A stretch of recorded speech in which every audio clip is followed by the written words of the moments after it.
الحمد لله رب العالمين والصلاة والسلام على سيد الأنبياء والمرسلين أما بعد فأعوذ بالله من الشيطان الرجيم بسم الله الرحمن الرحيم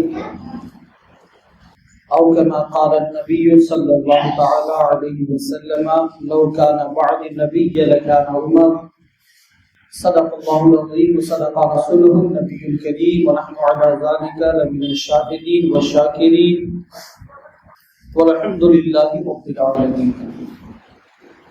درود پاک پڑھیے اللهم صل علی سیدنا شفیعنا حبیبنا نبینا مولانا محمد بارک وسلم صلو علیہ الصلوۃ والسلام علیک یا سیدی یا رسول اللہ صلی اللہ تعالی علیہ وسلم.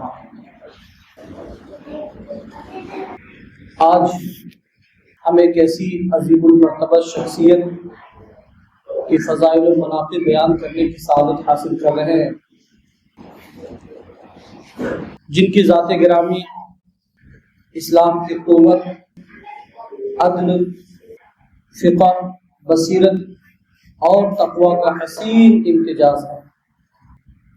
اور وہ شخصیت کون ہے؟ خلیفہ دوم امیر المؤمنین خلیفۃ المسلمین حضرت عمر بن خطاب رضی اللہ تعالیٰ عنہ کی ذات گرامی. دور حاضر کے مسلمان اور بالخصوص نوجوان حضرات اگر حضرت عمر فاروق رضی اللہ تعالیٰ عنہ کے سوانح پڑھنے میں کامیاب ہو جائے، ان کی سیرت اپنانے میں کامیاب ہو جائے، تو کائنات کی کوئی بھی طاقت دنیا کے اندر موجود کوئی بھی لیڈر اس نوجوان کو راہ راست سے ہٹا نہیں سکتا ہے، سربلندی اس کی کوئی چھین نہیں سکتا ہے. آج ضرورت ہے ان شخصیات کی سوانح پڑھنے کی، ان کی اوصاف، ان کے کیریکٹر، ان کی زندگی، ان کے اطوار، ان کے احوال کا مطالعہ کرنے کی ضرورت ہے کہ ہمارے جو لیڈر تھے، ہمارے جو حکمران تھے، ان کی زندگی کیسی تھی اور انہوں نے دین کے لیے اپنے آپ کو کس طرح سے پیش کیا. اور آج کائنات کے اندر پوری دنیا میں آج ایسے لوگوں کے قصیدے پڑھے جا رہے ہیں. قرآن مجید میں اللہ تبارک و تعالیٰ نے صحابہ کرام کی شان کو بہت سے مقامات پر اجاگر کرتے ہوئے اللہ تبارک و تعالیٰ نے بہت سی آیات کریمہ کا نزول فرمایا. لیکن کچھ ایسی آیت کریمہ بھی ہے جو امیر المؤمنین خلیفۃ المسلمین سیدنا عمر فاروق رضی اللہ تعالیٰ عنہ کے خواہش پر اللہ تبارک و تعالیٰ نے نازل فرمائے. کتنی بڑی بات ہے یہ، کتنی بڑی بات ہے کہ خواہش اندر جاگ رہی ہے اور اللہ تبارک و تعالیٰ حضور نبی رحمت صلی اللہ علیہ وسلم پر وحی کر دے کہ عمر کا جو خیال ہے اس خیال کا ہم بھرم رکھتے ہیں اور یہ آیت کریمہ عمر کے خیال کے اوپر ہم نازل فرماتے ہیں. کتنی بڑی بات ہے. اور کیوں نہ جس نے اپنی ساری زندگی، اپنی ساری سوانح اللہ اور اس کے رسول کے دین کے لیے وقف کرتی ہو. ورنہ ایک وقت تو عمر فاروق کے ساتھ ایسا بھی گزرا کہ عمر فاروق کو جانتا کون تھا. کہتے ہیں کہ جب بیت المقدس فتح ہوا تو قاصد نے پیغام بھجوایا کہ ہمارے اس وقت کے خلیفہ امیر المومنین حضرت عمر فاروق رضی اللہ تعالیٰ عنہ ہے، لہذا انہیں بلایا جائے تاکہ لوگ ان کے ہاتھ پر بیعت کریں، اسلام کی دعوت قبول کریں. جب دعوت دی گئی تو حضرت عمر فاروق رضی اللہ تعالیٰ عنہ اپنے غلام کو لے کر، جن کا نام اسلم تھا، ان کو لے کر کے آپ روانہ ہوئے. اور جب روانہ ہوئے تو چونکہ مدینہ منورہ سے یروشلم کی سرزمین بہت دوری پر ہے، مہینوں کا سفر ہے، تو آپ نے کہا کہ اے غلام ایسا کرتے ہیں کہ چند میل تک اونٹ پر میں سوار رہوں گا، تم اونٹ کی نکیل پکڑ کر کے آگے چلنا، اور پھر جتنا راستہ میں چلوں گا اونٹ پر بیٹھ کے اتنا ہی راستہ تو بھی اونٹ کے اوپر بیٹھ کے چلنا، میں نکیل پکڑ کے آگے چلوں گا. ہے کوئی ایسا گورنر جو اپنے وزیر کو، اپنے غلام کو کہے کہ بھائی آج میں تمہاری خدمت کرتا ہوں، کئی دنوں تک تو نے ہماری خدمت کی ہے، آج میں تمہاری خدمت کرتا ہوں؟ کائنات میں ایسی کوئی حکومت اور کوئی ایسا حکمران نہیں ملے گا۔ حضرت عمر فاروق رضی اللہ تعالیٰ عنہ اسی انداز میں سفر کرتے رہے۔ جب یروشلم کہ اس سرزمین پر پہنچنے کی باری آئی، قریب تھا کہ وہ حصہ آ جائے، تو اب اونٹ پہ سوار ہونے کی جو باری تھی وہ غلام کی باری تھی۔ غلام نے کہا کہ آقا میں اپنی مرضی سے سواری چھوڑ رہا ہوں، آپ سوار ہو جائیں، میں پیدل چلوں گا تاکہ لوگ دیکھیں گے تو آپ کا روب، آپ کا دبدبہ پتہ چلے گا کہ دیکھو وہ دیکھو آقا تشریف لا رہے ہیں، وہ دیکھو ہمارے حکمران تشریف لا رہے ہیں، ہمارا لیڈر چلا آ رہا ہے۔ حضرت عمر فاروق نے کہا کہ نہیں، ایسا نہیں ہوگا۔ کہا کہ حضرت اسلام کا نام اونچا ہوگا، روشن ہوگا۔ کہا کہ یہ اسلام نہیں ہے، یہ ہمارا دین نہیں ہے، لہذا تمہاری باری ہے، تم اونٹ پہ سوار ہو جاؤ، میں اونٹ کی نکیل پکڑ کر آگے چلوں گا۔ جب چلتے چلتے ایک پہاڑ کے اوپر، ایک چھوٹی سی پہاڑی کے اوپر لوگ حضرت عمر فاروق کے آنے کا انتظار کر رہے تھے۔ انہوں نے دیکھا کہ پہلے تو یروشلم کے لوگوں نے حضرت عمر فاروق کو دیکھا نہیں تھا، پہلی دفعہ نظر پڑی۔ ظاہر سی بات ہے کہ آنے والا کوئی بندہ اگر سواری کے اوپر ہو اور ساتھ کوئی نکیل پکڑ کے چل رہا ہو تو ہر ایک کا تصور یہی آئے گا کہ جو اونٹ کے اوپر بیٹھا ہوا ہے وہی آقا ہے اور جو پیدل چل رہا ہے وہی غلام ہے۔ تو لوگوں نے کہا ارے تم تو اس سے ڈرتے تھے، اس سے ہیبت کھاتے تھے، خوف کھاتے تھے، یہ تو اونٹ پہ سوار کوئی بندہ مجھے حبشی غلام معلوم ہوتا ہے، اس سے زیادہ حسین و جمیل تو اس کا نوکر ہے جو آگے لگام پکڑ کر کے چلا آ رہا ہے۔ ایک صحابی رسول تھے، وہ آگے آئے، کہا کہ نہیں نہیں، تم دھوکے میں پڑ رہے ہو، تم نے غلط نشاندہی کر لی ہے، تم نے غلط پہچان لیا ہے، وہ جو اونٹوں کی نکیل پکڑ کر کے آگے آ رہا ہے وہی تمہارا رہبر ہے، وہی تمہارا لیڈر ہے۔ حضرت عمر فاروق قریب تشریف لائے، آپ کے ہاتھ پر سارے لوگوں نے اسلام کی دعوت قبول کی۔ آپ پیچھے پلٹے تو ایک گھاٹی پر بیٹھ کر کے آپ رونے لگے۔ آپ رونے لگے تو آپ کے غلام اسلم نے کہا کہ آقا آپ روتے کیوں ہیں؟ کہا کہ عمر کو وہ دن یاد آ گیا کہ ایک وقت ایسا تھا کہ عمر سے اس کی اونٹیں نہیں سنبھالی جاتی تھی، میرے باپ خطاب نے مجھے بہت مارا، اس بات پہ مارا کہ میرے باپ نے کہا کہ تم ایک سردار کے بیٹے ہو، اونٹوں کی صفیں درست کرا دو۔ میں ایک اونٹ کو صف میں لگاتا تو دوسرا اونٹ آگے نکل جاتا، دوسرے کو پکڑ کے لاتا تو تیسرا آگے نکل جاتا۔ میرے باپ خطاب نے مجھے بہت مارا، کہا ایک سردار کے بیٹے ہو، تجھ سے 10 اونٹیں نہیں سمجھتی ہے۔ ایک وہ وقت تھا کہ عمر سے اونٹیں نہیں سمجھتی ہے، اور آج اللہ تبارک و تعالیٰ نے اس دین کی برکت سے اور محمد عربی کی غلامی کی برکت سے اللہ نے ہمیں وہ عزت عطا فرمائی ہے کہ آج عمر جس راستے سے گزرتا ہے لوگ ادب کے ساتھ کھڑے ہو جایا کرتے ہیں، اور اللہ نے 22 لاکھ مربع میل کی حکمرانی ہمیں عطا فرمائی ہے۔ اور پھر حضرت عمر فاروق ایک آیت کریمہ پڑھتے ہیں، وَتُعِزُّ مَن تَشَاءُ وَتُذِلُّ مَن تَشَاءُ، فرماتے ہیں لوگوں یاد رکھنا جس کو اللہ عزت عطا فرمائے کائنات کا کوئی فرد اس کو ذلیل نہیں کر سکتا ہے، اور یہ عزت اللہ تبارک و تعالیٰ نے مومنوں کے لیے رکھی ہے۔ اگر تم حضور کے دامن سے ہٹ کے عزت تلاش کرو گے تو ذلیل ہو جاؤ گے، رسوا ہو جاؤ گے، اور جس نے حضور علیہ السلام کے دامن سے خود کو وابستہ رکھ کر کے عزتیں تلاش کی تو عزت خود اس کے پاس آئے گی اور اللہ اسے عزتیں عطا فرمائے گا۔ اور پھر فرمایا کہ یاد رکھو اللہ نے قرآن پاک میں ارشاد فرمایا کہ مومنوں کے لیے عزت ہے اور کافروں کے لیے ذلت ہے، اور مومن وہی ہے جو حضور علیہ السلام کے دین کی پیروی کرے، حضور کو اپنا سب کچھ مان کر کے اپنے ایمان کا اصل حصہ جانے، اور جو حضور کے دین کے لیے جیے گا وہی اصل میں مومن کہلائے گا۔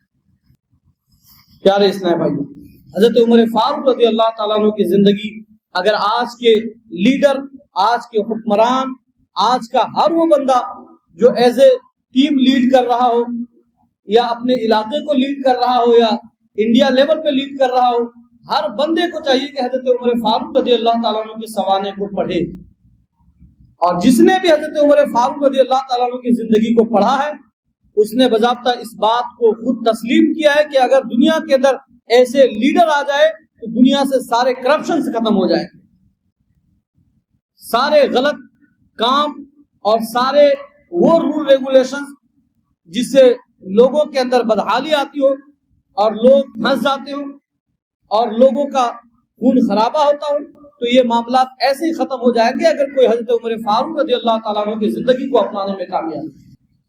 میں نوجوانوں سے گزارش کرتا ہوں کہ آپ موبائلوں کے اندر حضرت عمر فاروق رضی اللہ تعالیٰ عنہ کے سنوارنے کے حوالے سے کئی ویڈیوز موجود ہیں، PDF کے اندر کتابیں موجود ہیں، تو آپ ان کی سنوارنے کو، ان کی زندگی کو پڑھیں کہ ایک مومن کو اور بالخصوص ایک لیڈر کو کیسا ہونا چاہیے جو اس انداز میں لیڈ کرے۔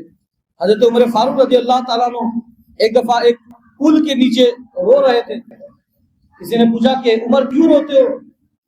کہا کہ آج اس پل کے اوپر سے بکریوں کا گزر ہوا، پل کی خستہ حالی کی وجہ سے پل جو ہے لکڑیوں کا جو پل بنا ہوا تھا وہ بیچ سے کہیں کہیں پر ٹوٹا ہوا تھا، جس کی وجہ سے ایک بکری کی ٹانگ اس میں پھنس گئی اور بکری کا پیر ٹوٹ گیا۔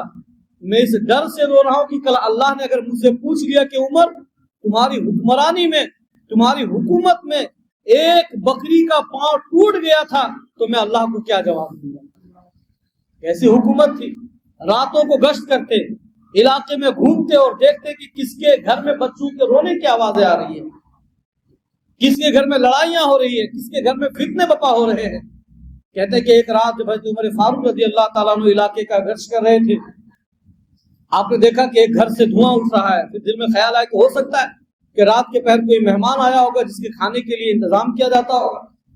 گزر گئے، تھوڑی دیر کے بعد پھر گزرے تو دیکھا کہ پھر دھواں اٹھ رہا ہے، پھر گزر گئے۔ رات کے آخری پہر جب تیسری دفعہ گزر ہوا تو دیکھا کہ دھواں پھر سے اٹھ رہا ہے، دروازے پر دستک دی، آواز اندر سے خاتون نے دی، کہا کہ اتنی رات گئے کون ہو؟ حضرت عمر فاروق رضی اللہ تعالیٰ نے کہا کہ میں ایک مسافر ہوں، میں نے تمہارے گھر سے اٹھتے ہوئے دھوئیں دیکھے ہیں اور یہی پوچھنے کے لیے آیا ہوں کہ اتنی رات تمہارے گھر سے دھوئیں کیوں نکل رہے ہیں؟ اس خاتون نے کہا کہ میں عمر کی جان کو رو رہی ہوں۔ اللہ اکبر۔ حضرت عمر فاروق رضی اللہ تعالیٰ عنہ کی آنکھوں میں آنسو آ گئے۔ کہا خاتون ہوا کیا؟ کہا کہ میرے بچے کئی دنوں سے بھوکے ہیں اور گھر میں کھانے کی کوئی چیزیں دستیاب نہیں، موجود نہیں ہیں، اب بچے کھانے کی ضد کر رہے ہیں لیکن میں انہیں کیا کھلاؤں؟ تو بچوں کی تسلی کے لیے ہم نے آگ جلائی ہے اور آگ کے اوپر ہم نے ہانڈی رکھ دی ہے اور ہانڈی میں پانی ڈال کر کے اس میں ہم نے پتھر ڈال دیے ہیں اور ہانڈی بند کر دیے تاکہ بچے اسی انتظار میں کہ کچھ پکے گا اور ہمارے بچے سو جائیں، پھر صبح کچھ کھانے کا انتظام کروں۔ میں عمر کے حال کو رو رہی ہوں، میں عمر کے جان کو رو رہی ہوں۔ جب حضرت عمر فاروق رضی اللہ تعالیٰ عنہ نے یہ سنا تو دوڑتے ہوئے وہاں سے نکلے، بیت المال گئے اور جا کر کے آپ نے گھی کا کنشتر اٹھایا، آٹے کی بوریاں لی اور جو چیزیں تھی موجود کھانے پینے سے ریلیٹڈ ان سب کو اٹھایا۔ جب آپ سامان اٹھانے لگے، وقت کے حکمران ہیں، 22 لاکھ مربع میل کا مالک ہے، آدھی دنیا کے حکمران، آدھی دنیا کے بادشاہ، اپنے کندھے پر آپ نے چیزوں کو اٹھایا ہے۔ آپ کا خادم کہنے لگا جس کا نام اسلم تھا، کہا کہ حضرت آپ یہ بوجھ نہ اٹھائیں، مجھے دے دیں۔ حضرت عمر فاروق نے کہا کہ اے خادم بتا کہ کل قیامت کے دن عمر کے گناہوں کا بوجھ تو اٹھائے گا؟ اس نے کہا کہ نہیں، کل قیامت کے دن تو لوگ خود پریشان ہوں گے، لوگ اپنے بوجھ کے تلے دبے ہوں گے، کوئی کسی کا پرسان حال نہیں ہوگا، میں کیسے بھلا آپ کا بوجھ اٹھا سکتا ہوں؟ حضرت عمر فاروق رضی اللہ تعالیٰ نے کہا کہ جب قیامت کے دن تو عمر کا بوجھ نہیں اٹھا سکتا ہے تو آج عمر کو یہ بوجھ اٹھانے دے۔ لہذا حضرت عمر فاروق رضی اللہ تعالیٰ عنہ بیت المال سے گھی کا کنشتر، کھانے کی چیزیں لے کر کے اس خاتون کے گھر پہنچے۔ پہنچنے کے بعد آٹا نکالا، اس خاتون کو گوننے کے لیے آٹے پیش کیے اور حضرت عمر فاروق رضی اللہ تعالیٰ عنہ سبزیاں کاٹنی شروع کر دی۔ کتنے بڑے حکمران ہیں، امیر المؤمنین ہیں، اسلام کے دوسرے خلیفہ ہیں۔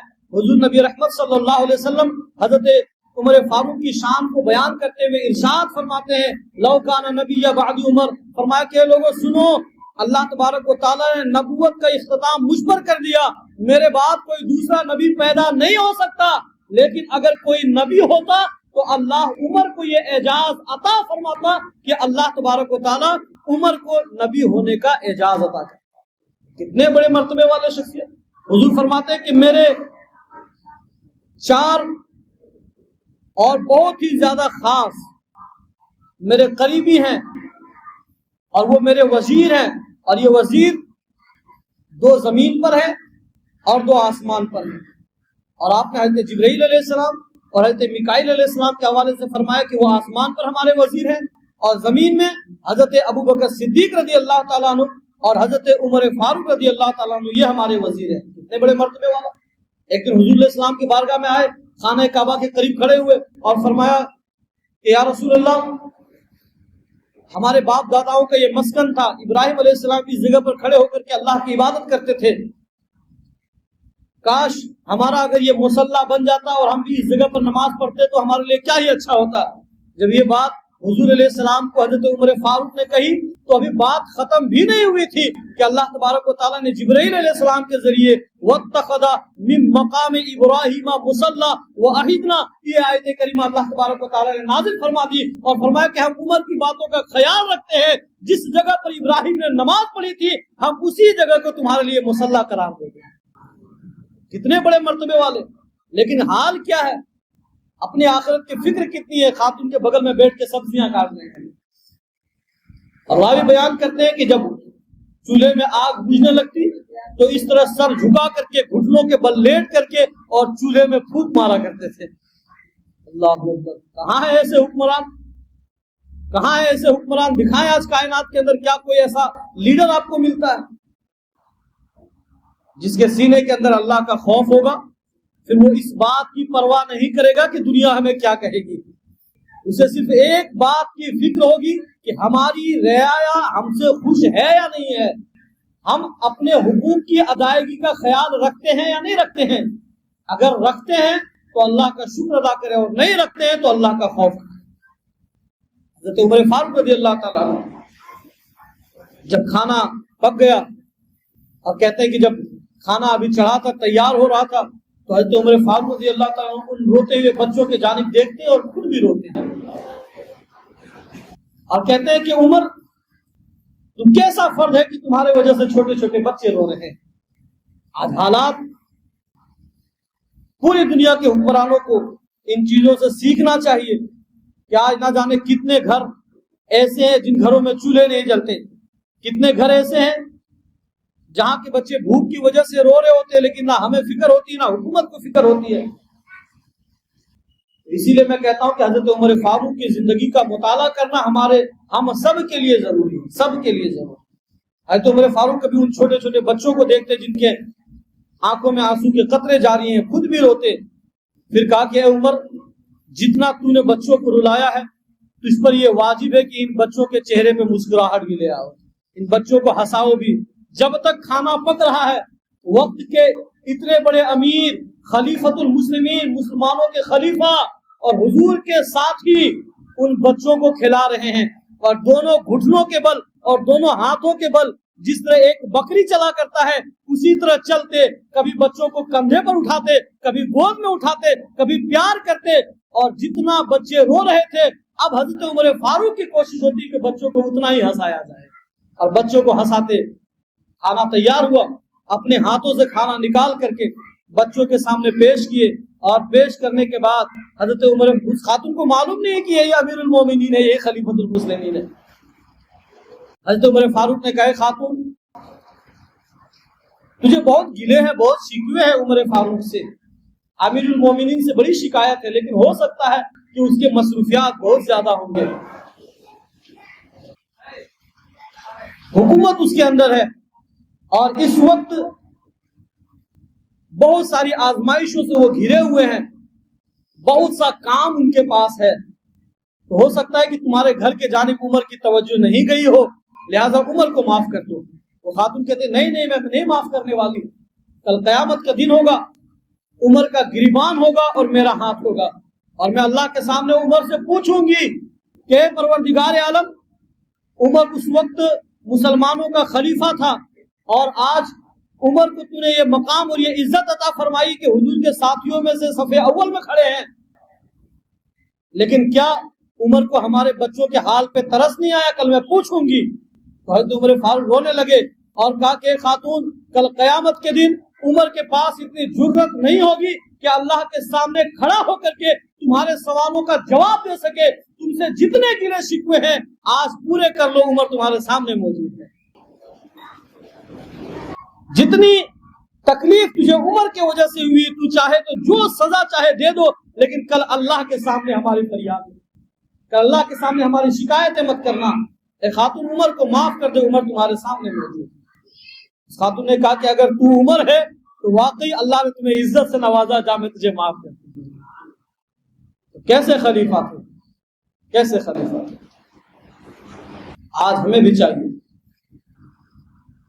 کہ ایسے لیڈروں کا نام اپنے ذہن میں رکھ کر کے لوگوں کو بتائیں، لوگوں کو سمجھائیں کہ ہم وہ قوم ہیں جس نے واقعی بتایا ہے لوگوں کو کہ حکومت کیسے کی جاتی ہے اور عدل و انصاف سے کیسے کام لیا جاتا ہے. گاندھی کو RSS والے نہیں مانتے ہیں. بتایا کیوں؟ کیونکہ اس نے صرف 2 لائنیں یہ لکھی تھی کہ مجھے نہیں معلوم کہ کوئی بھگوان ہوتا ہے یا نہیں ہوتا ہے، لیکن میں نے ایک داستان پڑھی ہے اور میں نے ایک ایسے لیڈر کی کہانی پڑھی ہے جس میں نام عمر بن خطاب کا آتا ہے.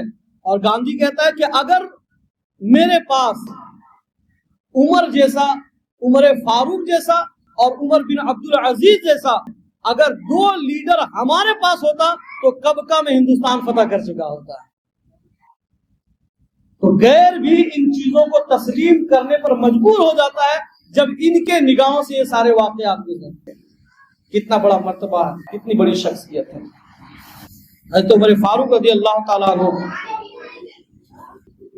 حضور نبی رحمت صلی اللہ علیہ وسلم کے جتنے صحابہ تھے، یہ سب کے سب صحابہ حضور علیہ السلام کے مریدوں میں سے تھے، مرید تھے. لیکن تنہ تنہا حضرت عمر فاروق تھے جو مرید نہیں تھے، حضور کی مراد تھے، حضور کی مراد تھے. ایک دن حضور کھڑے ہو گئے اور دعا کرنے لگے کہ اے پروردگار عالم، اسلام کو اس وقت چند طاقتور لوگوں کی حاجت ہے، یا تو عمرو بن حشام دے دے یا عمر بن خطاب دے دے. عمر بن حشام ابو جہل کا نام اور عمر بن خطاب خلیفہ دوم. کیا دعا کرتے حضور؟ یا اللہ اسلام کو 2 فرد کی حاجت ہے، دونوں میں سے ایک دے دے، یا عمرو بن حشام دے دے یا عمر بن خطاب دے دے. ابھی دعا ہوئی تھی کہ قتل کا ارادہ لے کر کے حضرت عمر فاروق نکلے کہ میں نے بہت سنا کہ حضور کا نام ہو رہا ہے، پرچار ہو رہا ہے، نبی ہونے کا دعویٰ کرتا ہے، چلو قتل کر دیتے ہیں. معاذ اللہ. نکلے تو کسی نے خبر دی کہ عمر کہاں جا رہے ہو؟ جاہو جلال کے ساتھ. جاہو جلال والے تو تھے ہی، اور اسلام میں آنے کے بعد بھی جاہو جلال میں رہے. کہا کہ تھوڑا اتنی تیزی کے ساتھ کہاں جا رہے ہو؟ اتنے جاہو جلال کے ساتھ ننگی تلوار لیے جا رہے ہو. کہا کہ محمد بن عبداللہ کے حوالے سے ایسی ایسی باتیں سنی ہیں، آج قصہ ہی ختم کر دوں گا، جا رہا ہوں، قتل کر دوں گا ماں سے. کہا عمر جانے سے پہلے تھوڑا اپنے گھر کا حال بھی تو لے لو. تمہاری بہن خود حضور علیہ السلام کے دین کے داعی بن گئی ہے اور اسلام قبول کر لیے، لہذا اپنے بہن کی خبر تو لیتے جا. کہتے کہ اپنے بہن کے دروازے پر جب حضرت عمر فاروق رضی اللہ تعالیٰ عنہ اندر قدم رکھا تو اس وقت قرآن مجید کے سورہ طٰہٰ کی آیت کریمہ آپ کی بہن تلاوت کر رہی تھی. اب یہ تلاوت چونکہ قرآن اتنی بلیغ زبان میں ہے کہ قرآن سننے کے بعد، چونکہ وہ تو عربی تھے، عرب والوں کو عربی اچھی سمجھ آتی تھی، جیسے ہی حضرت عمر فاروق رضی اللہ تعالیٰ عنہ نے قرآن مجید کے سورہ طٰہٰ کی آیت کریمہ سنی، ہاتھ سے تلوار گرا، بھاگتے ہوئے حضور کے پاس پہنچے. یا رسول اللہ، عمر اب تک پہچانتا نہ تھا، عمر کو معاف کرے، اپنے دامن اسلام میں اسے شامل کر لے، عمر کو کلمہ پڑھا کے مسلمان بنا. حضرت عمر فاروق رضی اللہ تعالیٰ عنہ اسلام کے اندر آ گئے. اسلام میں آنے سے قبل ایک خاتون کی بڑی کمزور قسم کی، زنیرہ نام تھا. نیا نیا اسلام اس وقت پھل رہا تھا، پھول رہا تھا. نئے اسلام لانے والوں میں سے شروعاتی دور میں یہ خاتون تھی زنیرہ. یہ کسی کی نوکرانی تھی، کسی کی باندی تھی. جب اس کے آقا کو پتا چلا کہ ہماری نوکرانی زنیرہ نے اسلام قبول کر لیا تو اس کو بہت مارا، بہت ظلم کیا. اپنے غلام کو مارتے مارتے جب اس کا آقا، اس کا بادشاہ تھک گیا تو اسی راستے سے عمر گزر رہے تھے. کہا کہ عمر نوجوان ہو، یہ دیکھو یہ اسلام لے آئی ہے اور اپنے دین سے پھرتی نہیں ہے، لہذا اسے مارو۔ حضرت عمر فاروق رضی اللہ تعالیٰ عنہ نے سے مارا اس خاتون کو، بہت مارا۔ یہ اسلام لانے سے پہلے کی بات ہے۔ کہتے ہیں کہ خاتون کو مارتے مارتے عمر فاروق تھک گئے، پانی پینے کے لیے بیٹھ گئے، اور پھر اس کے بعد عمر فاروق نے کہا کہ خاتون تو یہ نہ سوچنا کہ عمر تھک گیا ہے، بلکہ عمر پہلے سے پیاسا تھا، پیاس لگی تھی، اسی لیے پانی پینے کے لیے بیٹھا ہوں۔ کہتے ہیں کہ اس کے بعد پانی پینے کے بعد حضرت عمر فاروق نے پھر اس خاتون کو مارا، اس قدر مارا کہ اس کی آنکھیں باہر نکل آئی، اور پھر کہا کہ خاتون تو جس نبی کا کلمہ پڑھ کر کے مسلمان ہو گئی اس کو آخری نبی تصور کرتی ہو، مانگ اس سے اپنی آنکھیں اور اپنی روشنی، اگر کیا تمہارے نبی کے اندر یہ معجزات ہیں اور واقعی وہ نبی ہے تو تمہاری آنکھوں کی بینائی واپس کر دے۔ کہتے وہ خاتون کہتی ہے کہ میں صبح قیامت تک اپنی آنکھ نہیں مانگتی، لیکن بات میرے محبوب کی آ گئی تھی، بات میرے محبوب کی آ گئی تھی۔ میں نے کہا ہے پروردگار عالم تیرا محبوب بھی سچا ہے، تو بھی سچا ہے، اپنے سچے بندے کی تو پھر میری آنکھوں کی بینائی واپس کر دے۔ کہتے ہیں کہ اسی درمیان دوبارہ اس کی آنکھوں کی بینائی واپس آ گئی۔ اسلام لانے کے بعد حضرت عمر فاروق رضی اللہ تعالیٰ عنہ آ گئے مطاف میں، جس جگہ پر لوگ طواف کرتے خانہ کعبہ کا، اور کہا کہ اے لوگوں تم پہلے لوگوں کو ڈراتے تھے، دھمکاتے تھے، اور جو کمزور مسلمان ایمان لاتے تھے تم اس پر ظلم کرتے تھے۔ عمر نے اسلام قبول کر لیا ہے کسی مائے کے لال کے اندر اتنی طاقت کہ عمر کے ساتھ مقابلہ کر سکے؟ تم نے بہت کمزوروں پر ظلم کیا ہے، اگر کسی کو اپنے بچے یتیم کرنے ہو تو میدان میں آ جائے، کسی کو اپنی بیوی کو بیوہ کرنا ہو تو میدان میں آ کے عمر سے مقابلہ کر لے۔ کہتے کہ یہ کہہ رہے تھے کہ اسی راستے سے حضرت زنیرہ کا گزر ہو گیا۔ کون تھی خاتون جس کو حضرت عمر فاروق اسلام لانے سے قبل مارا کرتے تھے؟ اس خاتون نے کہا کہ عمر وہ دور کیسا دور تھا کہ تم اسلام لانے والے کو مارا کرتے تھے؟ کہا خاتون مجھے اللہ کی رضا کے لیے معاف کرنا۔ عمر نے اس وقت تک محمد عربی کو دیکھا نہیں تھا، اب جب عمر نے دیکھ لیا تو اس سے اچھا کوئی دکھتا ہی نہیں۔ اللہ نے کتنی طاقت دی تھی، جس راستے سے عمر فاروق گزرا کرتے تھے شیطان وہ راستہ بدل دیا گیا، اور اللہ نے عمر فاروق کو اتنی طاقت دی۔ کہتے ہیں کہ جب مصر فتح ہوا اور دریائے نیل کا رسم ایک بنا ہوا تھا اس وقت کا کہ سالوں کے بعد دریائے نیل کا بہنا رک جاتا تھا، پانی ٹھہر جاتا تھا، بہتا نہیں تھا۔ نوشیزہ یعنی کہ ایک کنواری لڑکی کو سجا کر کے دلہن کی طرح زیور وغیرہ پہنا کر کے، اور یہ جاہلانہ رسم پہلے تھا اسلام سے پہلے، کہ اس میں ایک بلی دی جاتی تھی، اور جب بلی دی جاتی تو پھر دریا جو اپنی جگہ سے چلنا شروع کر دیتا تھا۔ جب مصر کے اندر مصر کو مسلمانوں نے فتح کیا، کونیا وغیرہ کو فتح کیا، تو وہاں کے بادشاہ نے لکھا کہ حضرت یہ پہلے کا سلسلہ تھا کہ ہر سال جب دریا رک جاتا تھا تو ہم ایک خاتون کی بلی دیتے تھے، لیکن اسلام میں تو اس کی اجازت نہیں ہے، اسلام تو ایسے شگون کو مانتا ہی نہیں، تو اب ہم کیا کریں؟ تو حضرت عمر فاروق رضی اللہ تعالیٰ عنہ نے ایک خط لکھا، اور اس میں کیا لکھا؟ بسم اللہ الرحمن الرحیم، اور نیچے لکھا کہ اے دریا اگر تو اللہ کے حکم سے چلتا ہے تو چل، اور اگر تو بلی کے ذریعے چلتا ہے تو ہمیں تمہیں کوئی کسی چیز کی حاجت نہیں ہے، تم کہہ رہے رہے ہمیں اپنے اللہ پر ناز ہے، ہمیں اپنے اللہ پہ بھروسہ ہے۔ اور اپنے غلام کو دیا، کہا کہ یہ خط لے جاؤ اور دریائے نیل کے اندر ڈال دینا۔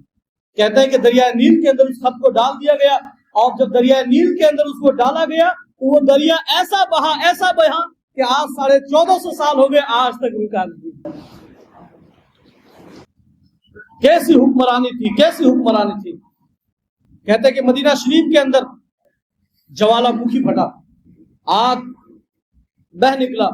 کسی نے کہا کہ حضرت آگ نکل آئی ہے اور آگ علاقے کی طرف بڑھ رہی ہے، ہم کیا کریں؟